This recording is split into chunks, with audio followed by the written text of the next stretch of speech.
কাজের সময় একটা লোক পাওয়া যায় না। দরজাটা খোলারও কেউ নেই।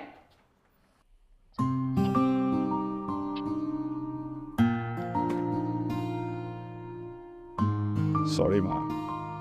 সরি কেন?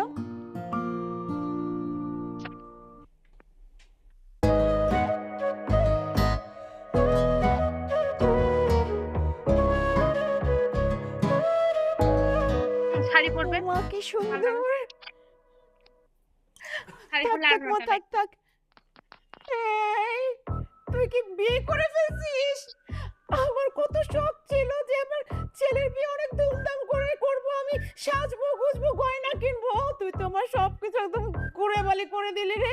এখন আমি কি করব? রাখিকে এখন সুন্দর ফর্সা মা, লাগে। তুমি কি সুন্দর, একদম পরীর মতন। কিন্তু তুই পরীর আমাকে মতন না ফর্সা জানায় লাগে কেন না? বিয়ে করলি? মা, হয় না। কান্নাকাটি শেষ হলে একটু ভিতরে আসি। থাকবে তো সেই চড়ে বেড়াতে অনেক হবে। ঘটনা, সব বলবো তোমাকে। তুই আমাকে না বলে কেন এই দেখা কাজটা হয়ে গেছে করলি বলে বল গিয়ে তো? আবার মিমির সাথে আর কথা বলে না। আগে 2 জন মিলে ছিল, মিমি ও স্যার কোথায়? দাঁড়াও। নেই বলেই তো, থাকলে তো ও চড়ে বেড়াতো। মেস মেশে না তোদের সাথে আর। তুই বিয়ে করে ফেলেছিস? দেখো আমাদের বৌমা কত সুন্দর।